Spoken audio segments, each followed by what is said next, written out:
Equador consegue um milagre e definido o adversário do Brasil na próxima fase da Copa do Mundo.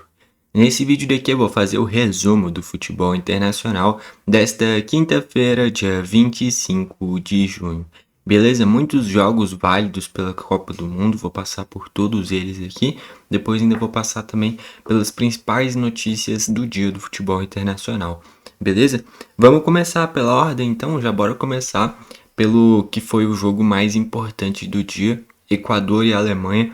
Jogo onde para a Alemanha valia terminar com a campanha invicta, então era muito mais algo vinculado com ego, com autoconfiança, do que necessariamente com uma pontuação absolutamente necessária para a Alemanha. Em contrapartida, para o Equador era o jogo da vida. Uma fase de grupos que até o momento era desastrosa, onde contra a Costa do Marfim toma um gol nos acréscimos no confronto direto, tropeça contra o Curaçao. Se o Equador tivesse vencido o Curaçao, chegaria nesse jogo daqui para buscar um empatezinho que já estava de ótimo tamanho e perdendo de pouco já estava até bom. Só que por ter empatado contra o Curaçao, o empate nem serviria contra a Alemanha, porque com o empate chegaria a 2 pontos, com 2 pontos você não vai passar de fase. Não vai ficar entre os 8 melhores terceiros colocados. Então o Equador precisaria vencer da Alemanha. E conseguiu isso. Dentro do jogo, o roteiro foi dolorido os momentos iniciais para o Equador. Porque com 2 minutinhos de jogo, logo nos momentos iniciais, tem uma jogada onde o Pavlovic dá um chapéu no Petrovic, jogador do Equador. E no momento que ele vai dar o chapéu, ele acerta com as travas da chuteira no rosto do Petrovic. Foi falta, só que a juíza não deu, o VAR não mandou revisar. A jogada segue, a bola chega no Leroy Sané, depois do passe do Florian Wirtz, e ali o Sané faz o seu primeiro gol na Copa do Mundo e abre o placar para a Alemanha. A Alemanha perdeu, mas essa foi a melhor atuação do Sané, finalmente conseguindo produzir algo ofensivamente. Mas esse é um problema da Alemanha, que é essa insistência do Nagelsmann no Sané. Desse meio para frente não tem como tirar o Wirtz, não tem como tirar o Musiala, não tem como tirar o Kai Havertz. E do banco de reserva sempre tá vindo o Denis Undav num nível absurdo.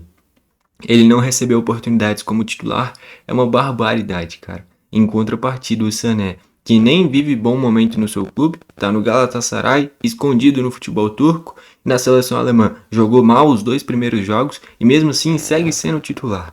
Eu sei que ele tem uma característica diferente, o Sané é um verdadeiro ponta. Se tira o Sané e coloca um Davi, você teria que puxar o Musiala para uma das pontas. Isso muda um pouquinho da configuração do estilo de jogo da Alemanha, mas você teria mais jogadores em bom nível dentro de campo. Mas o Nagelsmann nem sequer testou essa possibilidade. E isso pode ser um grande problema para a Alemanha na fase mata-mata. Porque para um Davi jogar, do jeito que a Alemanha está sempre se moldando dentro dos jogos, sempre vai sair ou o Wirtz ou o Musiala para um Davi jogar. Ou até mesmo o Kai Havertz, como foi nesse jogo. Então esse quarteto, que seria os jogadores alemães em melhor momento, nunca vai estar em campo juntos porque o Nagelsmann nem testou isso. Então é uma possibilidade quase que descartada de ser aproveitada na próxima fase. Essa aqui para mim seria a melhor opção do meio para frente da Alemanha. Wirtz, Musiala, Undav e Kai Havertz. Você não teria nenhum ponta de origem, mas teria 2 meias de criação que podem jogar mais abertos e 2 caras do meio para frente, sendo o Havertz vindo de trás e o Undav mais à frente, que já fizeram isso tanto contra Curaçao, tanto contra Costa do Marfim. Dessa vez o Nagelsmann não fez isso. Não à toa a Alemanha perdeu. Esse era o que era algo que estava funcionando na Alemanha, mas que nesse jogo não foi testado, né? Enfim, o Sané abre o placar, o Equador reage rápido, com menos de 10 minutinhos tem um chute do Angulo, muito bom jogador por sinal, chute de fora da área que passa debaixo das pernas do Pavlovic, o Neuer demora para reagir e ali o Equador empata. Se arrasta nesse 1-1 por muito tempo, até que na segunda etapa, depois de uma jogada de bola aérea, o Plata desvia ela tirando do Neuer e faz o gol do Equador. Quem diria, Gonzalo Plata fez o gol na Alemanha, que foi justamente o gol que deu a classificação para o Equador para a próxima fase. Jogo emocionante, assim, um jogão, tá? Eu tenho muita simpatia com a seleção alemã, porque eu tenho traços alemães. Mas eu tava torcendo pro Equador, tá? É sempre muito bonito ver essas histórias de superação, equipes imprevisíveis conquistando coisas incríveis. E ver um Equador que perdeu para a Costa do Marfim no confronto direto e empatou contra a seleção que era a mais fraca do grupo, como era Curaçao, chegou e venceu da equipe mais forte do grupo, como era a Alemanha. E com isso o Equador está garantido na próxima fase. Em terceiro colocado, mas garantido na próxima fase. E para a Alemanha, como eu disse, valia basicamente para uma autoafirmação, mais uma questão de ego e de confiança do que qualquer outra coisa. Porque esse grupo terminou com a Alemanha em primeiro com 6 pontos, Costa do Marfim em segundo com 6 pontos, Equador em terceiro com 4 pontos e Curaçao ficou com 1. Caso o Curaçao tivesse vencido da Costa do Marfim, Curaçao passaria de fase. Só que isso não ocorreu. Daqui a pouco eu vou falar do jogo de Curaçao. De qualquer forma, uma fase de grupos muito honrada de Curaçao. Iniciou muito mal contra a Alemanha, mas conseguiu um empate histórico contra o Equador, muito comemorado. E nessa última rodada chegou vivo. Acaba que não conseguiu bater de frente com a Costa do Marfim, que de fato tem uma geração muito forte. Então, o azar de Curaçao é que caiu em um grupo muito forte. Mas de qualquer forma, acho que o torcedor de Curaçao está orgulhoso da sua seleção. De novo, fico muito feliz pela seleção equatoriana. E esse era um grupo que Equador e Costa do Marfim eram seleções que de fato iriam dar muito trabalho para a Alemanha. Eu vou ser bem sincero do que eu imaginava que poderia acontecer nesse grupo. Antes desse grupo acontecer, eu estava imaginando uma goleada da Alemanha contra o Curaçao, de fato ocorreu. E aí a Alemanha eu estava imaginando que perderia para a Costa do Marfim e empataria com o Equador. Acaba que ganhou da Costa do Marfim e perdeu para o Equador. Porque de fato é uma Costa do Marfim com uma seleção muito encaixadinha e é uma seleção equatoriana que não à toa está sendo tratada como a melhor geração da sua história e de fato é. Você tem um dos melhores zagueiros do mundo como é o William Pacho, um zagueiro barra lateral esquerdo que joga no atual campeão da Premier League como é o Nkapie, um dos zagueiros mais promissores do mundo como é o Ordonhas, no meio de campo um dos melhores volantes do mundo como é o Moisés Caicedo. Então, principalmente a parte defensiva do Equador são jogadores de altíssimo nível. Tem que, de fato, sonhar grande e vencer na Alemanha. Vão poder continuar sonhando.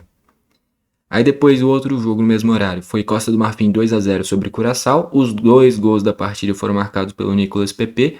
Um com 7 minutos, então o Curaçao segurou pouco tempo. Esse que foi o grande problema. Se o Curaçao tivesse segurado pelo menos até uns 20 da segunda etapa num 0-0, dava para sonhar e daqui a pouco em um contra-ataque, em um lance esporádico, abrir o placar e poder sonhar com a classificação. Só que esse gol tão rápido do PP tirou muito do que o Curaçao poderia sonhar dentro do jogo. E na segunda etapa o próprio PP consegue um chutaço na gaveta para fazer o 2-0 para a Costa do Marfim. Vale destacar no gol do 1-0 a assistência do Diomandé, tá fazendo uma boa Copa. E o PP, que vinha sendo reserva, teve oportunidade como titular e não decepcionou, fez um grande jogo, 2 gols, o nome dessa vitória marfinense. Aí depois a gente vai para os jogos que se tinham muita expectativa, porque através deles seriam decidido o adversário do Brasil. Teve Tunísia e Holanda, Japão e Suécia. A Holanda venceu a Tunísia em um jogo que eu achava que ia ser mais fácil e se mostrou inicialmente fácil, né? Porque com 7 minutos de jogo já estava 2-0 Holanda. Teve um gol contra do Shaqiri, que é bom jogador, por sinal. Deixa eu ver aqui só para ter certeza se é o Shaqiri que joga no Eintracht Frankfurt. Exatamente, é o que joga no Eintracht Frankfurt. É bom jogador, mas acabou fazendo um gol contra. A seleção tunisiana, no geral, acho que dá para dizer que foi o maior fracasso dessa Copa do Mundo. Não teve seleção tão decepcionante. É porque da Tunísia a gente já não espera muita coisa. Mas mesmo assim eles conseguiram ir pior ainda. Né? Toma 5-1 da Suécia, demite o técnico, aí depois toma 4-0 do Japão e agora de novo é amassado pela Holanda. Se a gente parar pra ver, a Tunísia tomou 12 gols em 3 jogos, cara. Isso é inacreditável. E a grande força da Tunísia era o sistema defensivo. Tanto é que tinha empatado com o Brasil em amistoso preparatório há menos de um ano atrás. Então, dentro dessa Copa do Mundo, um verdadeiro desastre.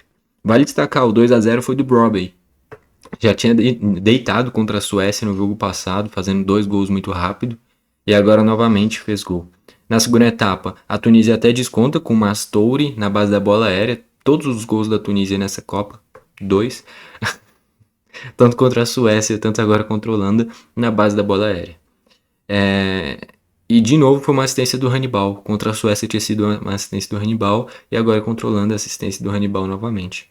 O Hannibal que é bom jogador, mas o restante da seleção tunisiana não funcionou nessa Copa. E ali a Tunísia sonhou por alguns momentos em ter um certo poder de reação. Só que logo na sequência, menos de 10 minutos depois, na base da bola aérea, o Van Heck faz o terceiro da Holanda e fecha assim o placar. A Holanda fechou na primeira colocação. E o outro jogo que decidiria o adversário do Brasil, Japão e Suécia, ficou no empatezinho em 1-1. O Japão saiu vencendo com o Maeda, um gol que é uma maravilha para quem gosta de futebol coletivo, uma troca de passes, movimentações incríveis, até que o Maeda, jogador do Celtic, já há muito tempo no Celtic, inclusive, muito bom jogador. Sai cara a cara, finaliza cruzado e abre o placar para o Japão. Assistência do Doan, muito bom jogador também do Eintracht Frankfurt. Ele tá no Frankfurt, que eu lembro que ele era do Freiburg antes. Deixa eu ver se ele tá no Frankfurt mesmo. Exatamente, tá no Frankfurt. O Doan é muito bom jogador. Enfim. E aí, minutos depois, o Japão não segura muito tempo. O Elanga. Deixa eu ver se o Elanga tá no Newcastle ou no Nottingham Forest. Eu sempre tenho essa confusão do time atual do Elanga. Ele tá no Newcastle porque saiu recentemente do Nottingham Forest. Uma das maiores compras da história do Newcastle, inclusive o Elanga. Enfim, ele surgiu no Manchester United. Recebe a bola pelo ponto direito e corta pro meio, acha um chutaço na gaveta não, mas no cantinho, tirando do goleiro, para ali a Suécia empatar e fechar nesse 1-1. Com esse resultado, esse grupo fechou da seguinte forma: Holanda em primeira com 7 pontos, Japão em segundo com 5, a Suécia em terceiro com 4. Com isso, eu ainda vou passar pelas notícias, mas já adiantando, o adversário do Brasil vai ser o Japão. Muita gente estava subestimando a Suécia até, tá? Tanto é que pouquíssima gente estava cogitando o Brasil enfrentar a Suécia. Todo mundo, ou Holanda ou Japão. Sendo que se a gente olha para a conjuntura desse grupo, para a Holanda ficar em segundo, a Holanda teria que tropeçar contra a Tunísia e o Japão ganhar da Suécia. Seria improvável o Japão ter uma vitória mais convincente contra a Suécia do que a Holanda contra a Tunísia. Então aqui se resumiria muito provavelmente em Japão ou Suécia. A Holanda era muito improvável do Brasil pegar depois que ficou em primeiro. E todo mundo só falando Japão ou Holanda, Japão ou Holanda. E essa seleção sueca é muito boa, cara. Você tem o Elanga, você tem o Gyökeres, você tem o Isaac. Teve um tropeço muito forte, como foi contra a Holanda, tomando 5-1 no jogo passado. Mas essa seleção sueca não é ruim, cara. Nem a seleção japonesa. O Brasil teria dificuldade contra qualquer uma delas. A questão é, se pega o Japão é difícil, se pega a Suécia é difícil, se pega a Holanda é muito difícil. A partir de agora não tem jogo fácil, cara. Mata-mata, até times mais fracos chegam com um anímico diferente, um senso de posicionamento, de urgência, de vontade que faz com que você encontre menos espaço.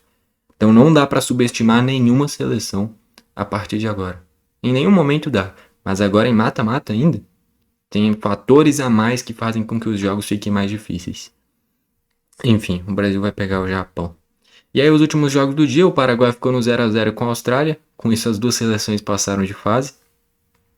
O Paraguai ainda não, porque o Paraguai está com 4 pontos e saldo -2 e ficou em terceiro. Mas eu já comentei recentemente aqui no canal, né? Eu imaginava que, tipo assim, se você ficasse com 4 pontos e um saldo de gols bom, você passa com certeza. Aqui, cara, com 4 pontos e um saldo de gol ruim, como é o Paraguai, por ter tomado 4 dos Estados Unidos na estreia, vai passar do mesmo jeito, tá? Só tem que esperar o restante dos jogos, mas o Paraguai vai passar, tá bom? Tanto é que o Paraguai já tem campanha melhor que a Escócia, campanha melhor que a Coreia. Se essas equipes, alguma delas passar, o Paraguai passa também. Resumidamente é isso. O Paraguai vai passar.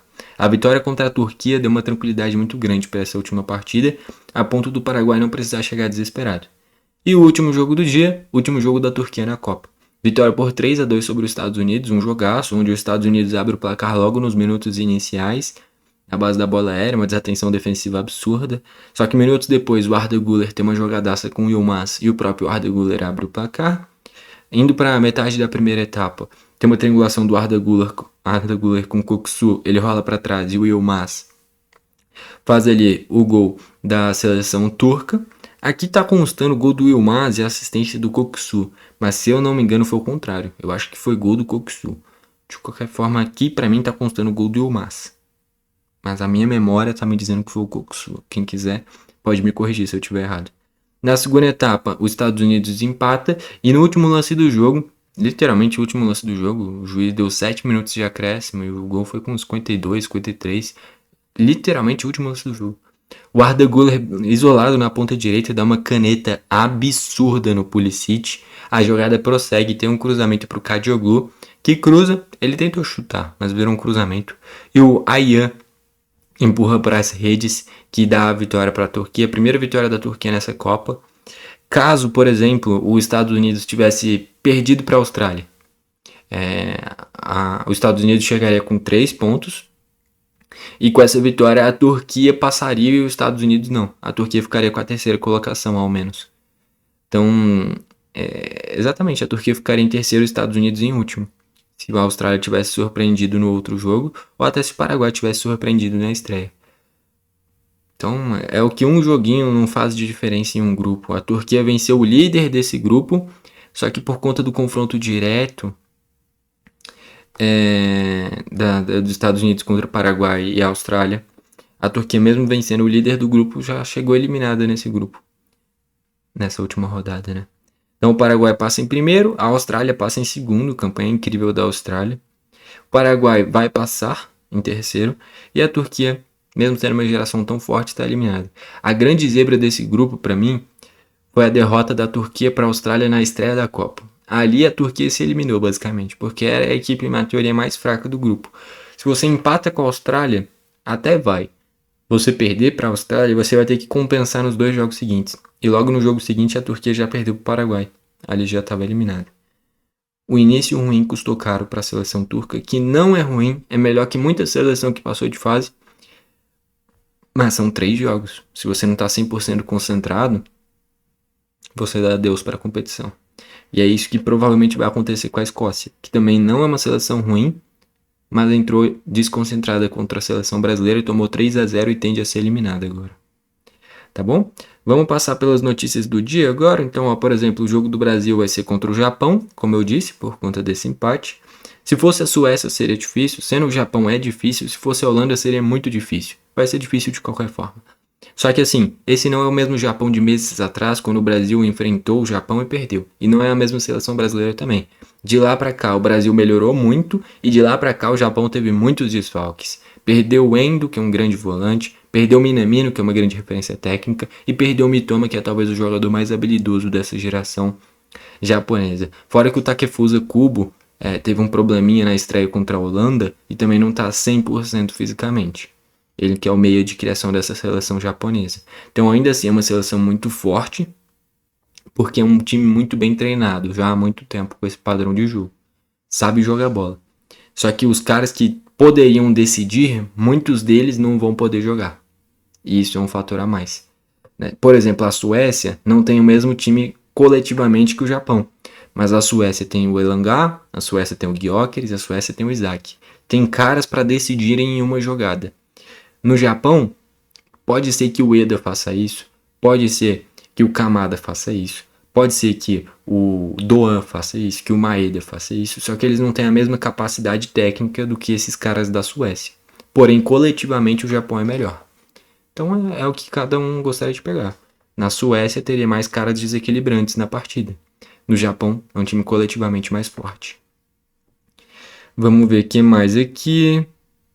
Vamos ver aqui, o que mais de informação do futebol internacional. O Henderson será jogador do Manchester City, acordo de 130 milhões de euros para ele sair do Forest e ir para o Manchester City. Sinceramente, super valorizado, tá? Ele é bom jogador, mas não é para tanto. 130 milhões de euros eu acho muito exagero. Vamos ver o que mais.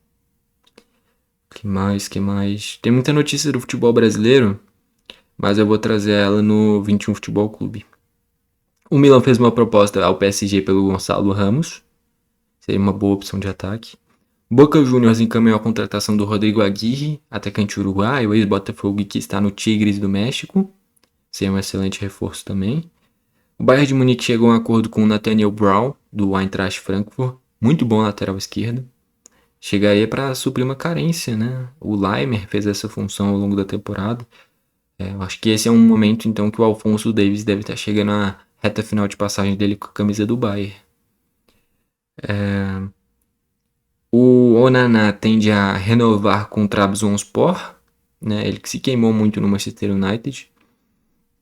Vamos ver o que mais aqui. O Nico Paz vai voltar para o Real Madrid. O Real Madrid vai fazer a cláusula de recompra de 9 milhões de euros. Se o Como quiser comprar de volta, vai ser ao menos 60 milhões de euros.